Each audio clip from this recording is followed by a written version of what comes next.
Let's talk changing oil. Changing oil is something that's pretty simple to do. There's no reason to take it someplace else to do it unless you're just so busy that it doesn't justify the time versus your money. If you don't know, you just need to know the make and model of your car, year. If you don't know that, you can actually just look at the VIN, get online, do a VIN decoder, and it'll tell you the year, the engine, everything you need to know. Then you can go just to an auto parts store and they'll let you know exactly which parts and pieces you need for this. Basically what you're going to need, a set of gloves comes in handy, as well as some towels, oil, filter, some type of a filter wrench. They come in various styles, catch pan, and then if you're doing a small car, you're going to need some ramps. If you're doing a truck, you won't need those. If you can find metal ramps, I would highly recommend that. I haven't been able to find them. Seems like the plastic ramps break quite a bit. One tip, if you're putting a vehicle up on ramps, front drive's pretty easy because it'll grab the ramps and pull it. However, if you're doing a rear wheel drive, but it has four wheel drive, just put it in four wheel drive and that'll help it come up on the ramps without just pushing the ramps. So that's everything you need. Oh, and some wrenches. I'll grab those. Forgot those. It's going to be really hard to undo your oil drain plug without those. So let me go grab that. We'll get the vehicle up on the ramps and then we'll talk about changing oil. So the first thing you're going to want to do is just remove your oil drain cap. That'll let your oil drain out more easily. Once you've got the oil drain cap undone, then what you're going to want to do is just come under here. This is your oil pan here. This is your transmission. Sometimes right here there will be a plug. You don't want to undo that, just your oil pan. Find the right bolt. Then what you're going to do is just loosen it. Once it's loosened, it should be hand tight. Then I'm just going to undo the bolt that's holding your oil in. And at first it's going to shoot out pretty far and then it's going to kind of dribble. So kind of hold it in as you turn. You'll start to see drips.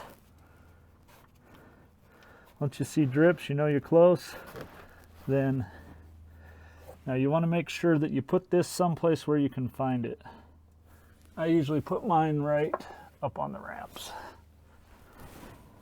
It's nice if you have a folded paper towel so you can wipe your hands with oil as you go.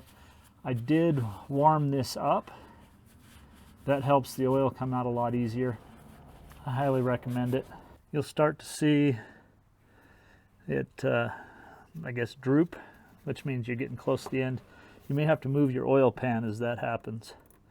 Okay, once it gets to here, it's up to you how long you let it drain. You do have an oil filter, which will catch a lot of any gunk. So that's usually, I'll let it go for a minute or so about now. The other thing you might want to invest in is just a little piece of carpet to lay on. It just makes the whole thing a lot more pleasant.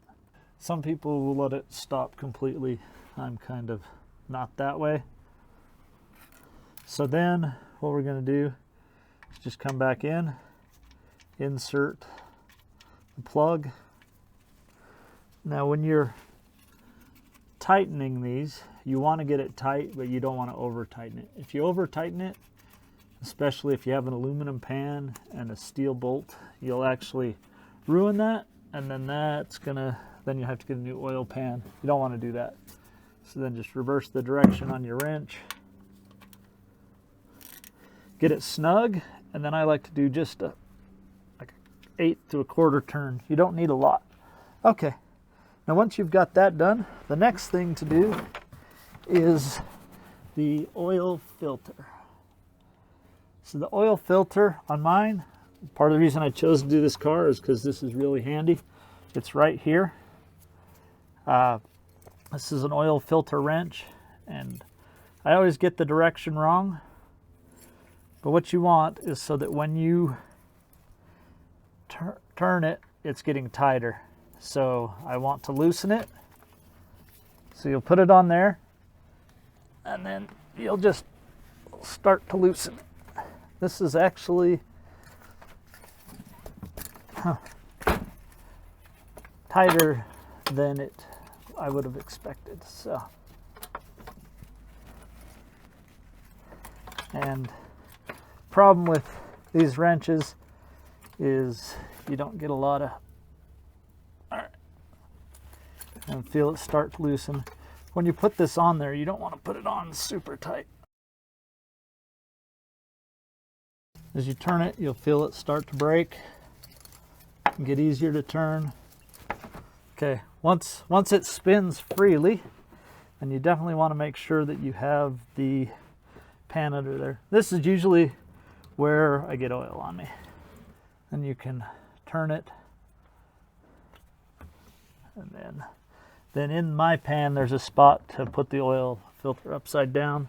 Then while that's draining, one thing you want to do with your new filter is just stick your hand in the oil and just oil that gasket. If it's not oiled, what can happen sometimes is when you tighten it, it will actually tear. You don't want to do that. That's bad. All right, so then it's up to you how long you let it go.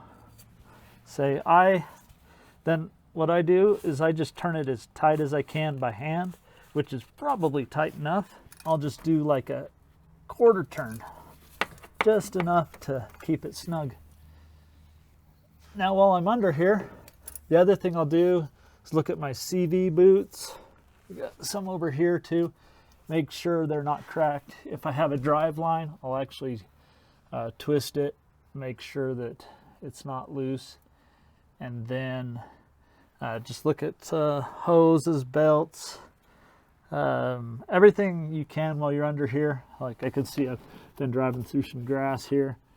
You don't make it under here very often, so this is a good time to do that. There will be some type of a safety seal on the oil. Go ahead and puncture that. And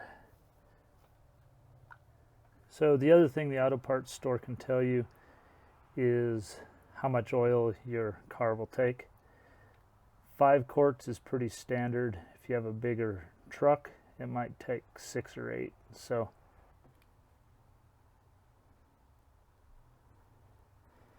once you get the last of it poured in, should be good. We'll want to start it up and check it, which we'll do here in a second.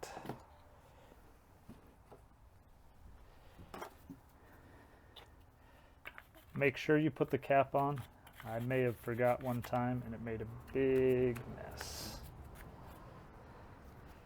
And this will be your dipstick that you check. The other thing that I check while I'm here is my brake fluid. Just make sure that it's good.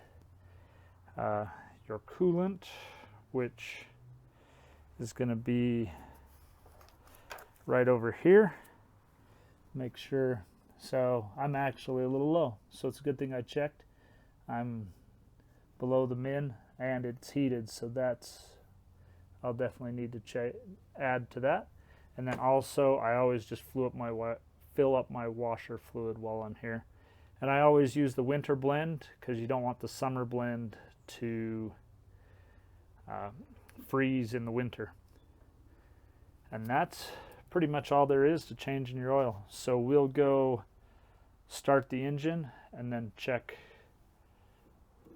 make sure we got the right amount of oil in here. So now what you'll need to check the oil is just the dipstick and a cloth. So you always want to wipe the dipstick clean the first time. I always like to check it a couple times just because if it touches the side, yeah. So this is a good one. So you can see it's just above the hash marks, or just below the top of the hash marks. So that's good. Anywhere between essentially those two dots is good. Then the last thing left is just to dump out our used oil and take it to a recycling center. The other two things you will want to do is write down the mileage that you change the oil at. If your vehicle tells you when it's time to change the oil, you'll want to reset that. Now, one question people do ask sometimes is, how often should I actually change my oil? I don't have a good answer, but the oil companies recommend you change it every 3,000, and some car companies recommend 8,000. Oil companies want you to change it more often. Car companies want you to change it less often. So I go somewhere in the middle, between 4,000 and 5,000 miles, and I use full synthetic, so either way I should be good. There's a few more skills you can do with cars, so let's talk about some of those now.